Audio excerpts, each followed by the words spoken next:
All right, welcome everybody to another Increase class. I'm Blake Anderson, and it's just a pleasure to be here with you. I so enjoy teaching these classes. I hope you're finding value from them. If you're catching midstream since the class started, I hope you'll go back and watch. These classes have been building on each other in such a great way, and I feel like the one leads to the other, and we're putting just a foundation of success underneath us if we'll apply these concepts. You know, in this class, Increase, we like to say that we take spiritual principles and learn to apply them so that we can get natural results.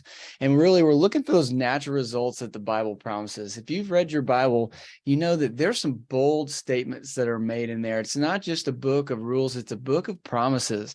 If you'll do these things, then you should expect these results.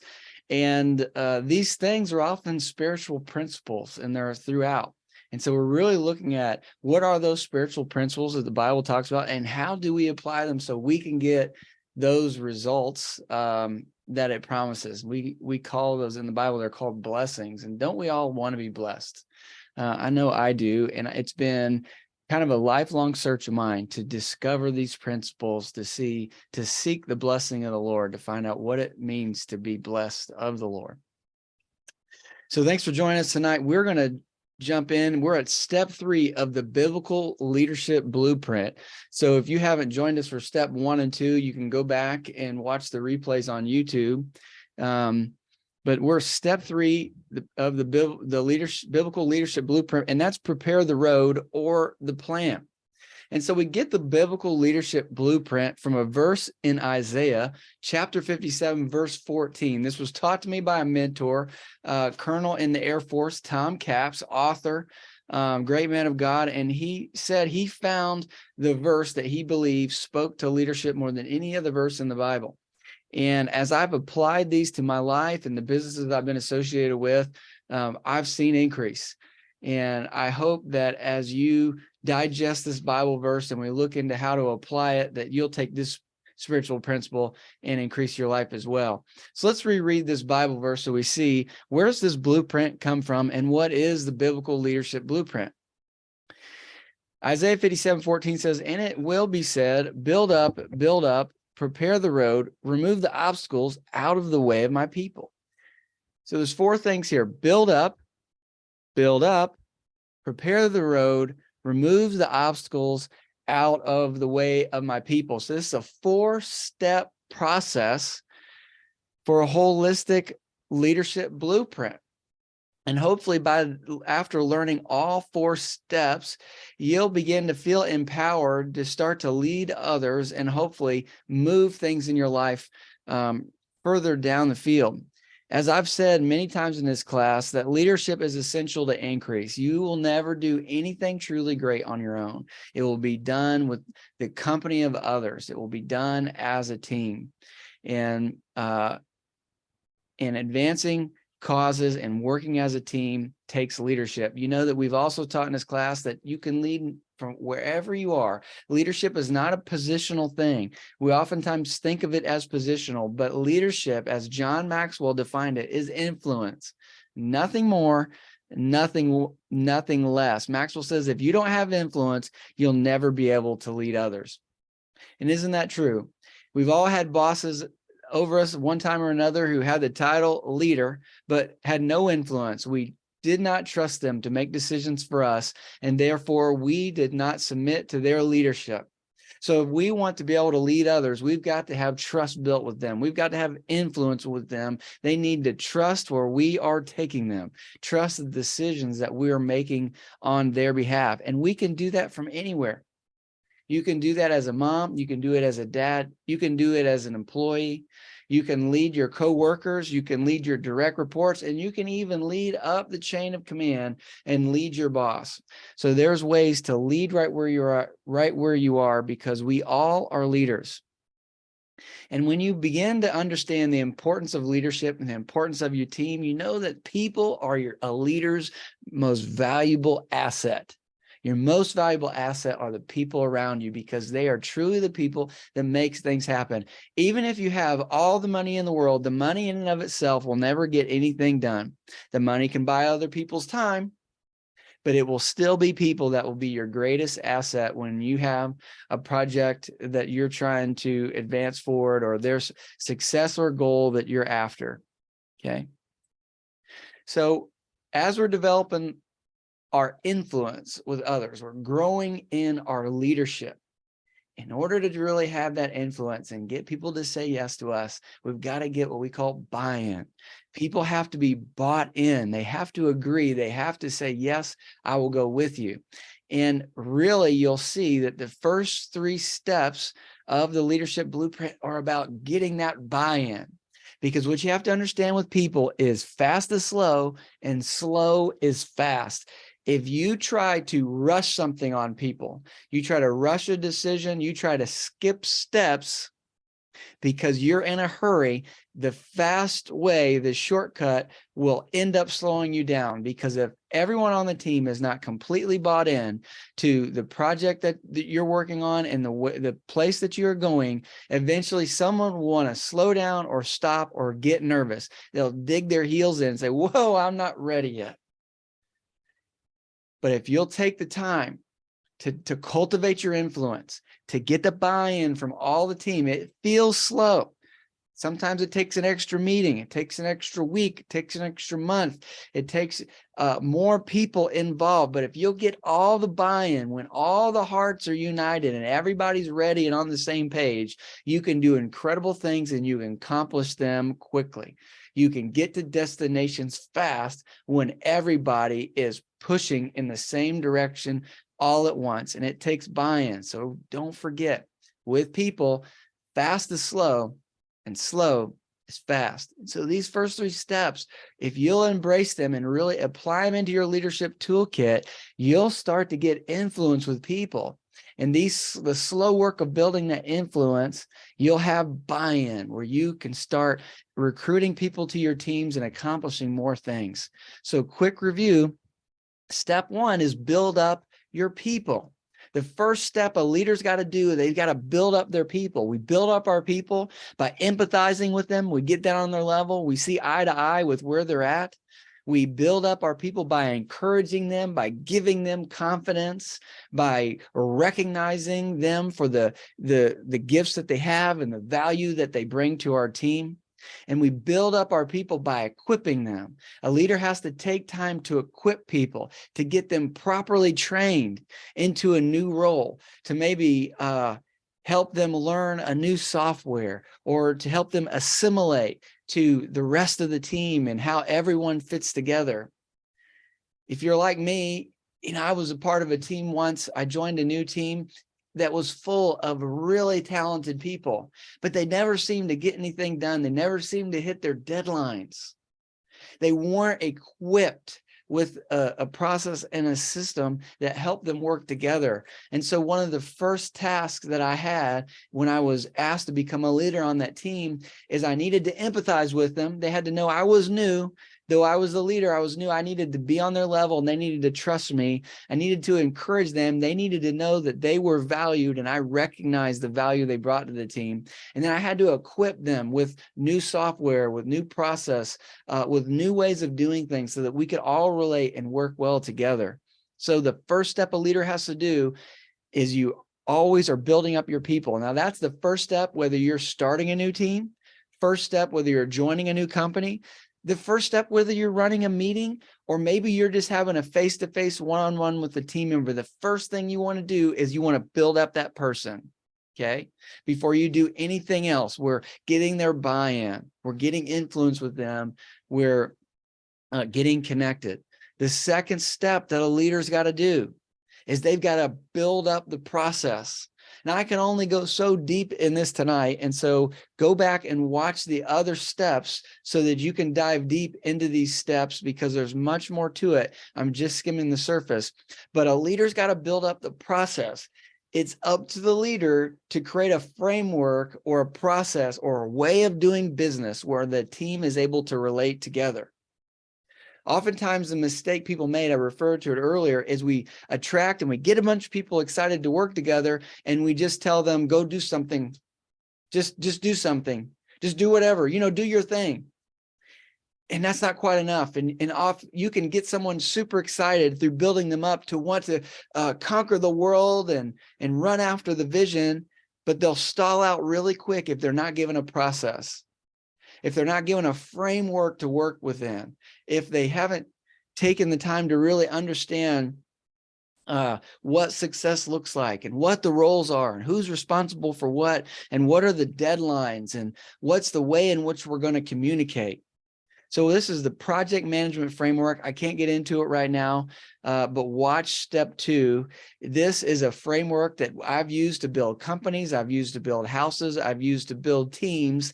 It works no matter where you apply it. And it is a framework that can bring people of different gifts, of different talents, all together to identify what success looks like and run after it in a team, and you will see success if you'll apply that framework that was taught in step 2. So you've built up your people, you've built up their process, you gave them a way to work together, and now everyone knows how to communicate and start working. And you're ready for step number 3, which is the Bible verse says, prepare the road. What we're talking about tonight is laying out the plan. So you're almost ready to go somewhere. You're almost ready to build some things, but not yet.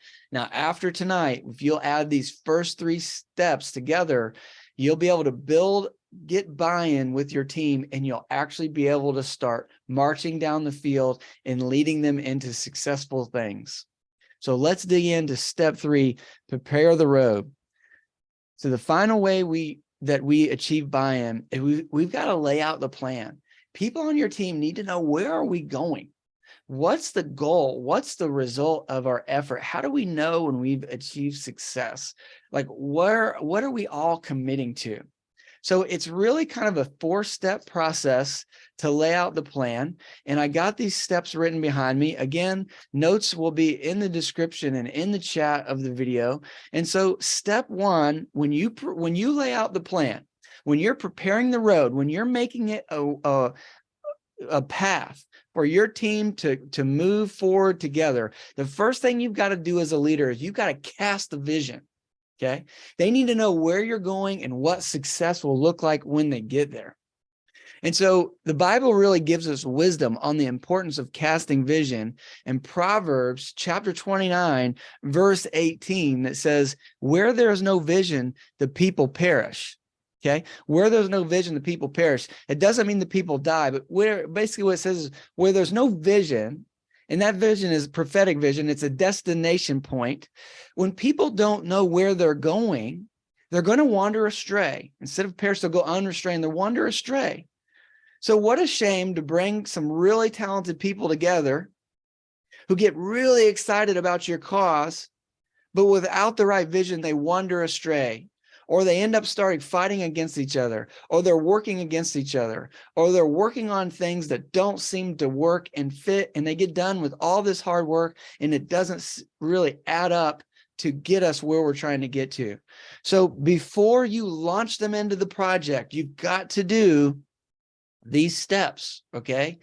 You got to start by casting that vision. They've got to know, where are we going? How will we know when we get there? And part of casting that vision is you're getting them excited about the goal, about what's possible, about this cause that's greater than themselves, okay?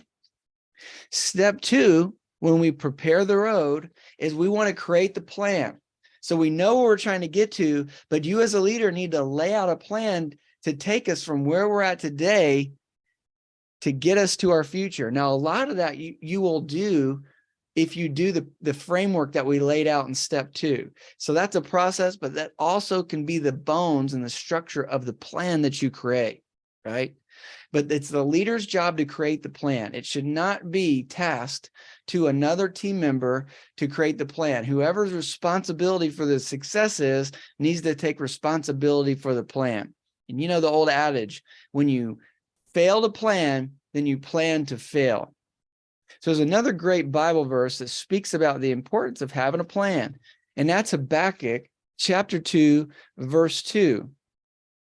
And it says, write the vision, make it plain upon tables, that he may run that readeth it.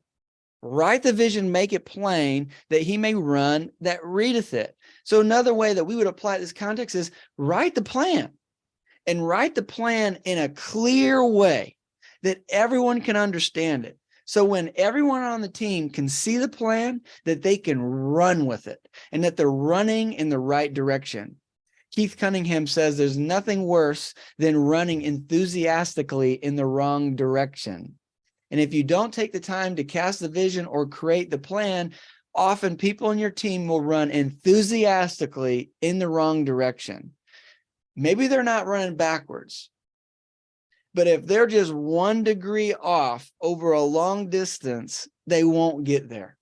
So it's your job as a leader. Take the responsibility to create the plan.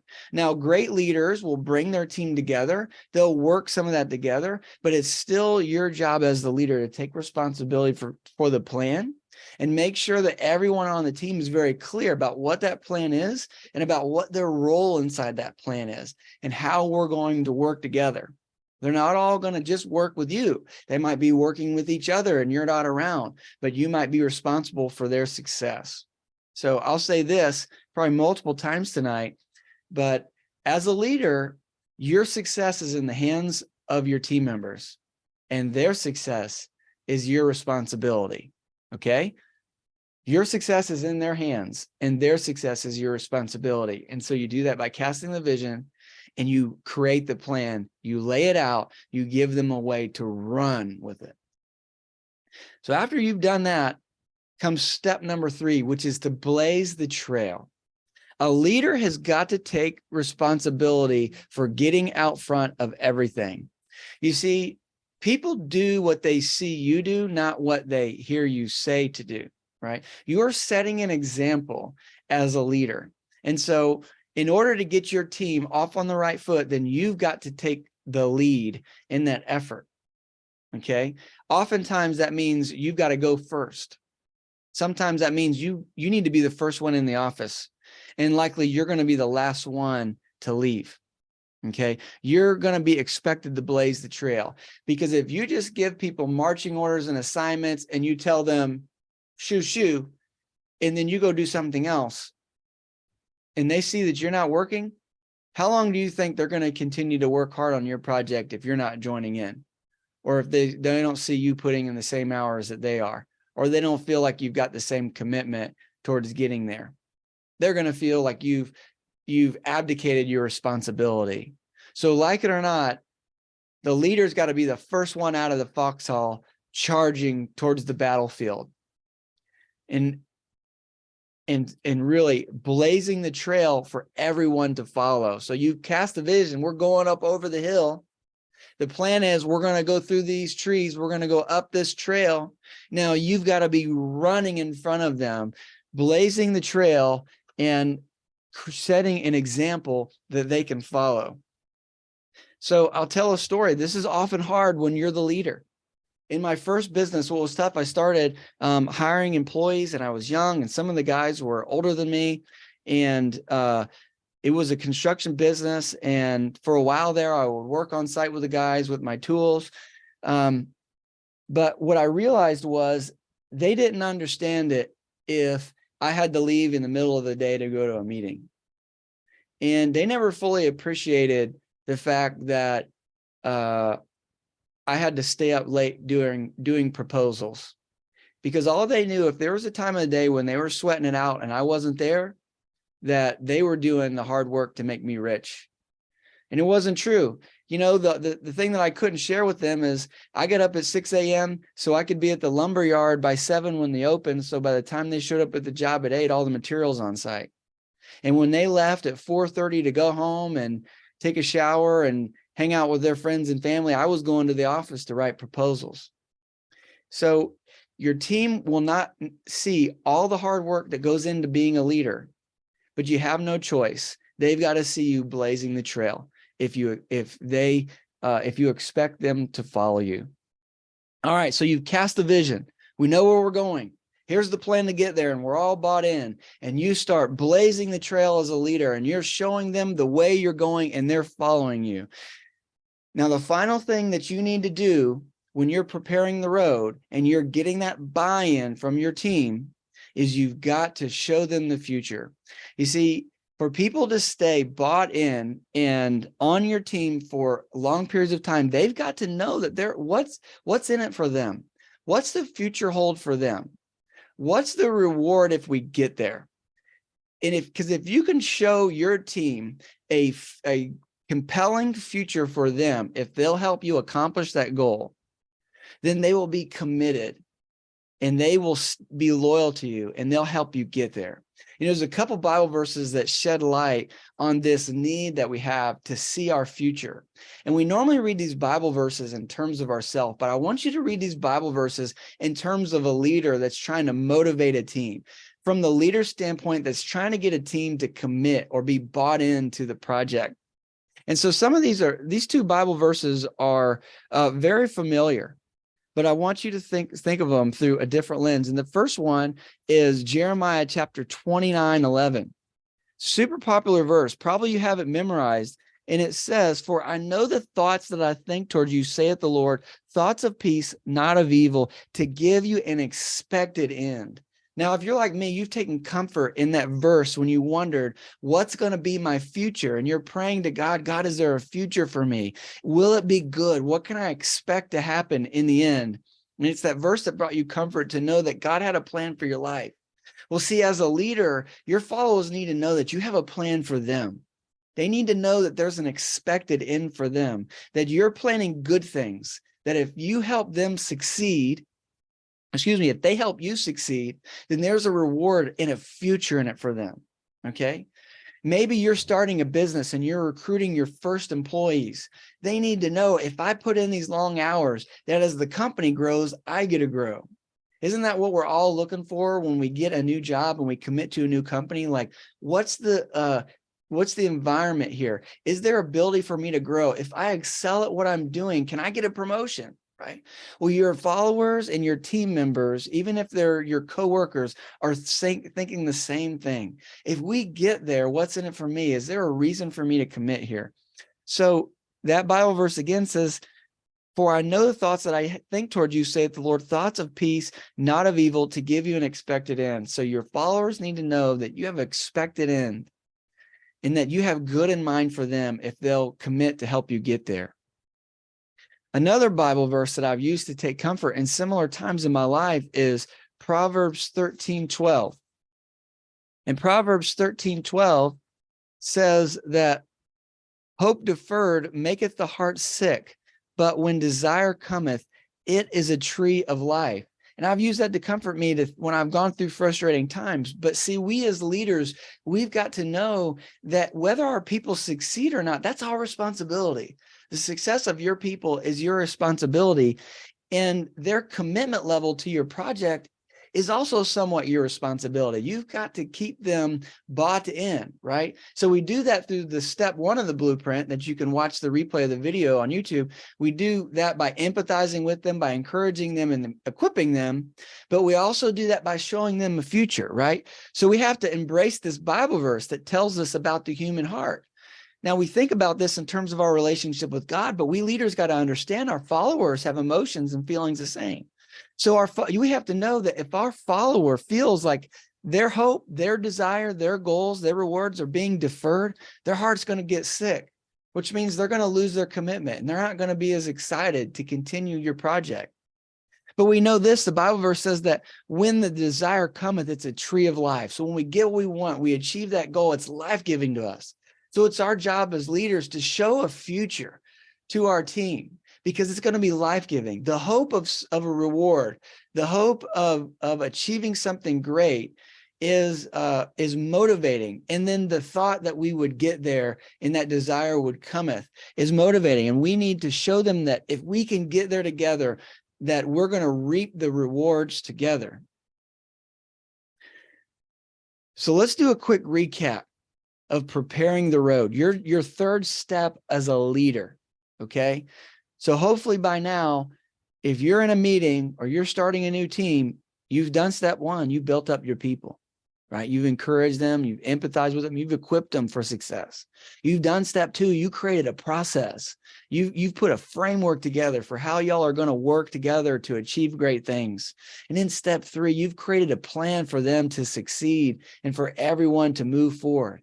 and that you prepare that road and that plan by first casting that vision, sharing with them what success is going to look like so that they don't go astray. As Proverbs 29:18 says, you've created a plan that's clear, that Habakkuk 2 says that it's clear, it's easy to understand, and everybody knows what we're responsible for, that'll get us from here to there, so that when they read it, they can run with it. They don't just run with it once, they run with it every day. They can look at that plan and run.